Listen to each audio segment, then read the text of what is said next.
Shalom, Jemaat MCC, apa kabarmu semua dalam perlindungan Tuhan? Semua sehat-sehat? Semua dalam sukacita? Saya juga ingin menyapa seluruh jemaat yang baik ada di luar pulau, yang ada di luar negeri, dan juga saudara-saudaraku, anak-anak rohaniku, keluargaku yang ada di bawah tulisan ini. Kiranya Tuhan memberkati. Hari ini saya akan berbicara tentang prasangka yang salah. Diambil dari kitab Maleakhi 2 ayat 17. Demikian firman Tuhan. Kamu menyusai Tuhan dengan perkataanmu, tetapi kamu berkata dengan cara bagaimanakah kami menyusai Dia? Dengan cara kamu menyangka setiap orang yang berbuat jahat adalah baik di mata Tuhan, kepada orang-orang yang demikianlah Ia berkenan. Atau jika tidak, di manakah Allah yang menghukum? Saudara-saudara yang dikasihi Tuhan, Maleakhi berbicara menegur umat Tuhan karena umat Tuhan berprasangka bahwa Tuhan membiarkan orang-orang berdosa. Mereka berprasangka bahwa Tuhan tidak adil. Mereka berprasangka bahwa orang-orang berdosa itu Tuhan tetap berkenan.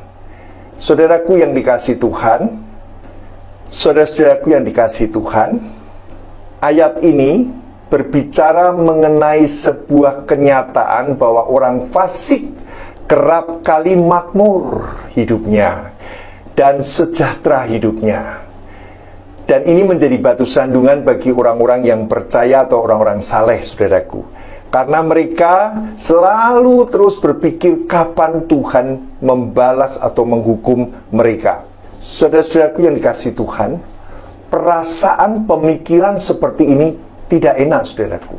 Mengapa? Karena dia memikirkan akan hukuman bagi orang yang fasik itu. Saudaraku, saya rasa kita tidak perlu memikirkannya, saudaraku. Dan saudara yang dikasihi Tuhan, Ayub juga bermasalah dalam masalah ini.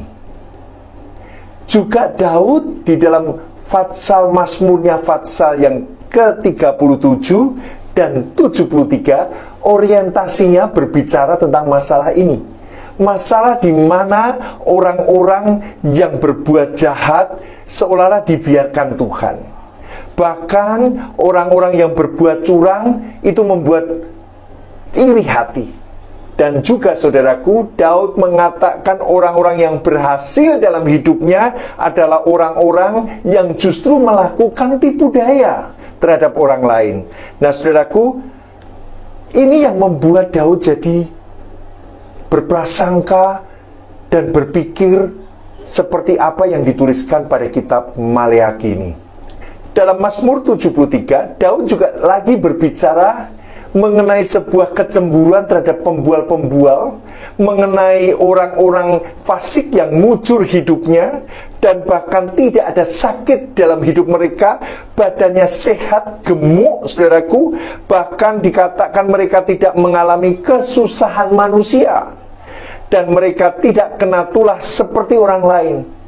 Ini yang membuat Daud jadi berpikir, mengapa orang-orang fasik hidupnya makmur, tubuhnya sehat, gemuk, belegedu, saudaraku. Nah, saudaraku yang dikasihi Tuhan, bahkan Daud mengatakan orang-orang fasik ini menambah harta bendanya dan senang selamanya. Mereka menyindir dan mengata-ngatai orang lain dengan jahatnya. Dan bahkan mereka melakukan pemerasan, dan pemerasan dibicarakan dengan tinggi hati, seperti sebuah keberhasilan memeras orang lain. Dan mereka membuka mulut mereka melawan langit, dan lidah mereka membual di bumi. Saudaraku, Daud mengatakan, sia-sia sama sekali aku mempertahankan hatiku yang bersih, dan membasuh tanganku tanda tak bersalah. Dia merasa sia-sia, saudaraku, mempertahankan hatinya yang bersih. Kenapa? Karena melihat lingkungannya orang jahat, orang fasik, orang pembual, hidupnya berhasil, saudaraku. Di dalam kitab Kejadian 18 ayat 25, Jauhlah kiranya daripadamu untuk berbuat demikian, membunuh orang benar bersama-sama dengan orang fasik, sehingga orang benar itu seolah-olah sama dengan orang fasik. Jauhlah kiranya yang demikian daripadamu, masakan hakim segenap bumi tidak menghukum dengan adil. Saudaraku, ketika itu dikatakan jangan sampai orang benar dihukum sama dengan orang fasik. Jadi saudaraku, hati orang percaya kadang marah melihat orang yang hidupnya membual hidupnya, tidak percaya Tuhan, hidupnya melakukan pemerasan, malah berhasil dalam hidupnya. Memang saudaraku, ada hukum tabur tuai. Memang saudaraku, dia tahu bahwa nanti akan dihukum, tetapi dia mengatakan jangan sampai orang benar dihukum bersama-sama dengan orang fasik, saudaraku. Dalam kitab Roma 12 ayat 24, berkatilah siapa yang menganiaya kamu, berkatilah dan jangan mengutuk. Matius 5 ayat 44, tetapi aku berkata kepadamu, kasihilah musuhmu dan berdoalah bagi mereka yang menganiaya kamu. Lukas 6 ayat 27-28, kasihilah musuhmu, berbuatlah baik kepada orang-orang yang membenci kamu, mintalah berkat bagi orang-orang yang mengutuk kamu, berdoalah bagi orang yang mencaci kamu. Kita siapkah berdoa supaya Tuhan menghukum mereka? Sementara Tuhan mengajarkan untuk mengasihi, untuk memberkati orang yang menganiaya kamu, saudaraku. Saudara yang dikasihi Tuhan, doa tawar-menawar Abraham terhadap hukuman Tuhan terhadap Sodom dan Gomora. Ketika Tuhan akan menghukum Sodom dan Gomora, saudaraku, Abraham tahu kalau ponakannya ada di sana, saudaraku. Abraham tahu kalau ponakannya punya kemah di sana, saudaraku.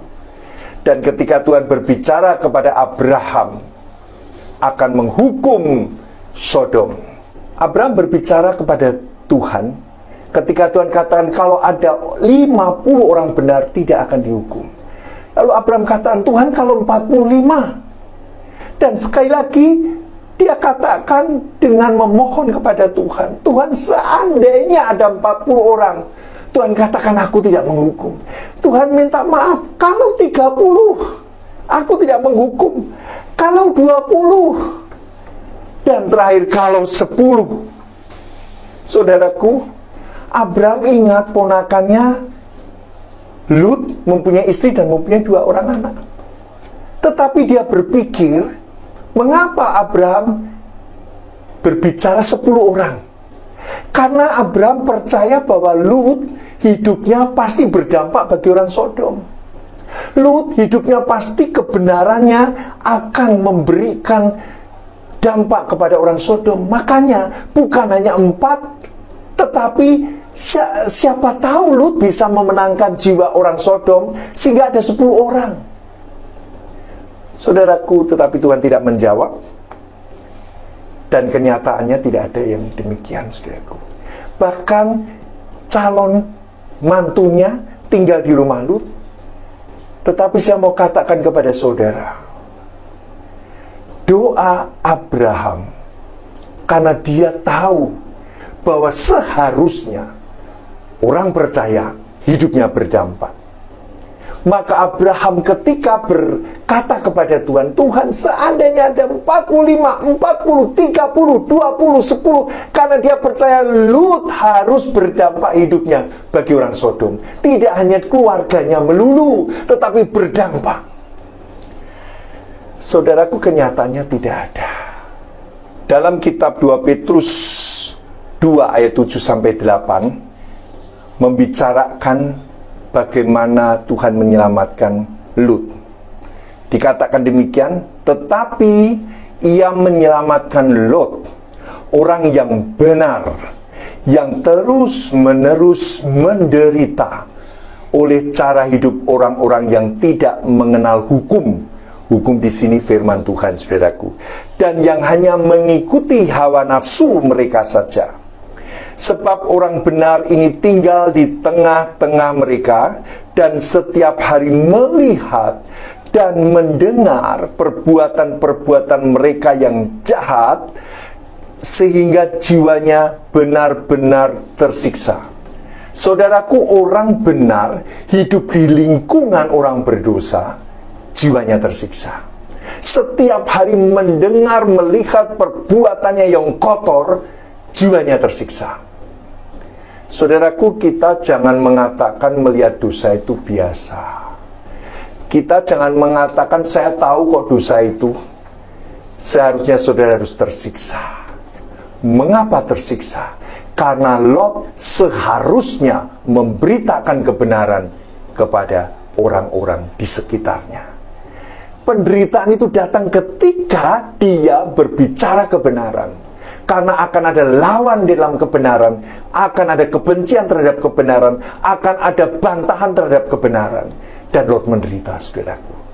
Tapi saudaraku, bagi orang percaya yang tidak bergerak, bagi orang percaya yang tidak mau bergerak, dia tidak menderita. Hidup di lingkungan orang-orang berdosa biasa saja, saudaraku. Saudaraku, ketika engkau menurunkan standar kebenaran Tuhan, engkau hidup biasa. Tetapi ketika engkau mengangkat standar kebenaran Tuhan, engkau menderita. Karena sekitar orang-orang di sekelilingmu hidup di dalam dosa. Karena setiap hari mereka melakukan dosa. Dan itu menderita bagi orang percaya. Apa dosa Sodom, saudaraku? Yeskiel 16 ayat 49 dikatakan demikian. Lihat, inilah kesalahan Sodom kakakmu yang termuda itu. Kecongkaan, makanan yang berlimpah-limpah, dan kesenangan hidup ada padanya dan pada anak-anaknya perempuan. Tetapi ia tidak menolong orang-orang sengsara dan miskin. Mereka menjadi tinggi hati dan melakukan kekejian di hadapanku. Maka aku menjauhkan mereka sesudah aku melihat itu. Yehezkiel menggambarkan dosa Sodom dengan jelas. Mereka berbuat kekejian bagi Tuhan. Mereka hidup dalam kesenangan, kecongkakan, makanan yang berlimpah-limpah, dan mereka dikatakan di situ, mereka tidak menolong orang-orang yang sengsara dan miskin. Jadi saudaraku, rupanya saudaraku, dosa ini sudah campur baur, saudaraku. Seperti ada satu jarak yang sangat beda antara orang yang kaya dan orang yang miskin, saudaraku. Di manakah letak orang percaya? Menolong orang sengsara dan orang miskin. Di manakah letak orang percaya ketika diberkati Tuhan? Menolong orang sengsara dan miskin. Di mana letak ketika engkau mendapat harta yang berlimpah-limpah? Menolong orang sengsara dan miskin. Amin. Orang Sodom tidak. Hidupnya berlimpah-limpah. Bahkan anak-anaknya perempuan pun hidup dalam kesenangan setiap hari. Saudaraku, hidup dalam kesenangan tidak salah. Tetapi ketika tidak memperhatikan orang sengsara dan miskin, itu menjadi dosa bagi Tuhan. Saudaraku, kita tidak bisa menutupkan mata begitu saja. Di sekeliling kita banyak orang yang sengsara dan miskin. Dan disitulah letak orang percaya tinggal di tengah-tengah orang berdosa. Supaya apa? Supaya menolong. Lot gagal, saudaraku. Makanya waktu Abraham tawar-menawar sama Tuhan, rupanya Lot tidak ada 10 orang. Lot tidak bisa memenangkan orang sekelilingnya. Sementara orang Sodom rupanya ada yang miskin dan sengsara, saudaraku. Hidup di tengah orang berdosa, dan kita tidak urusan, mungkin kita tidak menderita. Tetapi hidup di tengah-tengah orang berdosa, dan kita rindu untuk menolong mereka, untuk menyelamatkan jiwa mereka, kita menderita. Pada zaman Nabi Maleaki, bangsa Israel menyembah Allah, tetapi hidup di dalam penyimpangan, saudaraku. Karena apa? Karena mereka merasa berprasangka Tuhan tidak adil, saudaraku. Dan saudaraku yang dikasihi Tuhan, mengkondisikan Tuhan dengan selera kita, itu membawa sebuah akibat yang sangat fatal. Karena apa? Dia akan membenarkan dirinya sendiri. Bahkan ketika dia berbuat salah, dia membenarkan dirinya sendiri. Bahkan ketika dia berbuat dosa, dia membenarkan diri sendiri. Lot hidup di tengah orang-orang berdosa. Dikatakan firman Tuhan tadi, jiwanya tersiksa dan menderita. Saudaraku, di sisi lain ada orang yang tersiksa ketika dia melakukan kesalahan dan dosa, tetapi dia menutupi dosa dan kesalahannya dengan membenarkan lewat firman Tuhan. Ini bahaya sekali, saudaraku. Apapun orang itu punya pengaruh, apapun punya pengaruh terhadap orang banyak, kalau dia membenarkan dirinya dan menutupi dosa, tetap tidak benar, saudaraku. Oleh sebab itu, saudaraku, saya mau katakan, jangan sampai kita menipu orang-orang yang lemah, orang-orang yang tidak berani bicara, lalu kita ini orang yang punya pengaruh, berani bicara, membenarkan dirinya yang sebenarnya bukan pada kebenaran firman Tuhan. Itu bahaya sekali. Saudaraku, kembali lagi tentang prasangka yang dikatakan dalam kitab Maleakhi tadi. Mengapa Tuhan tidak menghukum mereka? Mengapa Tuhan membiarkan orang-orang berdosa yang hidupnya berhasil, saudaraku? Bahkan Daud katakan, untuk apa saya tetap menjaga hati saya bersih?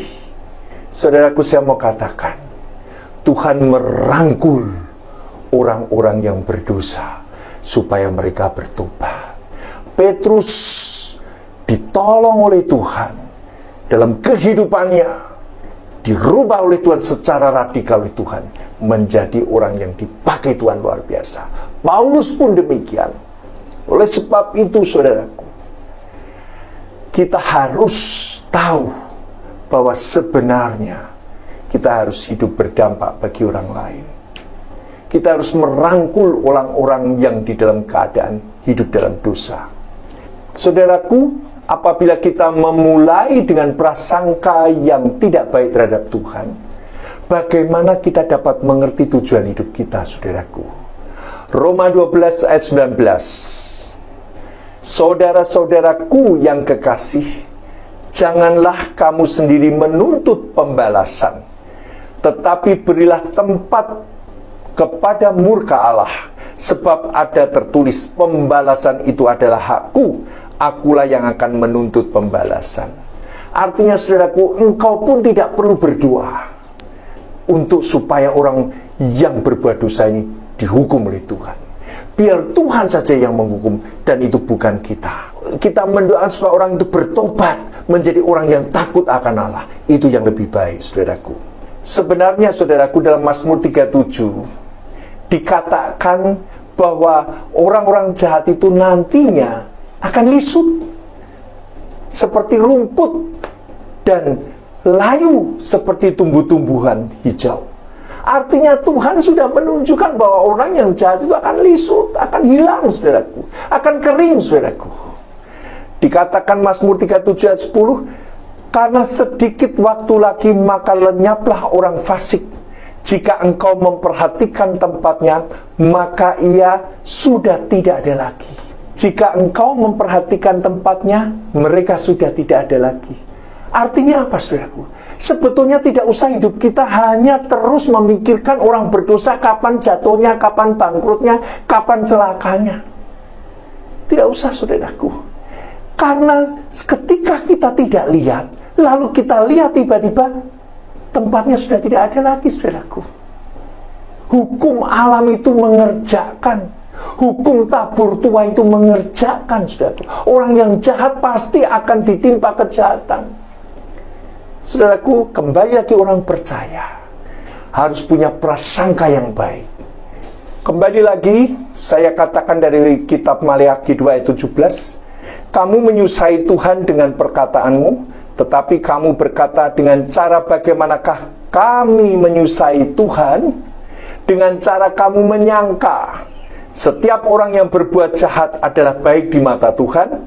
Kepada orang-orang demikianlah Tuhan berkenan. Atau jika tidak, di manakah Allah yang menghukum? Saudaraku, buang jauh prasangka seperti ini, karena ini menyusahi Tuhan. Engkau tidak dipanggil untuk ini, saudaraku, tetapi engkau dipanggil untuk mendoakan orang-orang berdosa. Saudaraku, mengapa Yesus menangisi Yerusalem? Dia katakan, Yerusalem, engkau banyak membunuh nabi-nabi. Aku rindu mengumpulkan engkau seperti seekor induk ayam terhadap anak-anaknya. Saudaraku, mengapa Yesus menangisi Yerusalem? Karena Yesus tahu kejahatan mereka. Yesus mendoakan Yerusalem. Saudara-saudara yang dikasihi Tuhan, pada akhir dari pembicaraan saya hari ini, saya ingin kembalikan sikap hati saudara untuk tidak usah memusingkan kehidupan orang lain, tetapi engkau mendoakan saja. Engkau mendoakan ketika engkau memintakan berkat, maka justru sebaliknya berkat itu ada pada saudara. Saudara-saudara, kalau Lot gagal di dalam dia memenangkan atau menyelamatkan orang-orang berdosa di Sodom, akhirnya Lot harus tinggalkan tempat itu. Lot menderita kerugian yang besar karena kota itu dibakar oleh Tuhan. Saudara, saya mau katakan, kebenaran orang percaya di tengah lingkungan orang berdosa itu memberkati, saudaraku. Keberadaan orang percaya di tengah-tengah orang fasik itu merubahkan hidup mereka. Keberadaan orang percaya di tengah-tengah orang berdosa itu membalikkan orang berdosa menjadi bertobat. Saudaraku, saya ingin katakan, janganlah kita terpancing kepada keadaan tentang kehidupan dosa dan saudara menanggapi dengan tertawa, saudara. Sebetulnya saudara harus sedih keadaan itu. Saudara harus tahu bagaimana orang ini bisa bertobat, saudara. Hanya dengan doa, saudara. Dengan doa dan doa saja. Dan saya percaya, saudaraku, engkau tidak akan turut termusnahkan keadaan di lingkungan orang berdosa apabila engkau memberitakan kebenaran Tuhan, memberitakan Injil kepada setiap orang.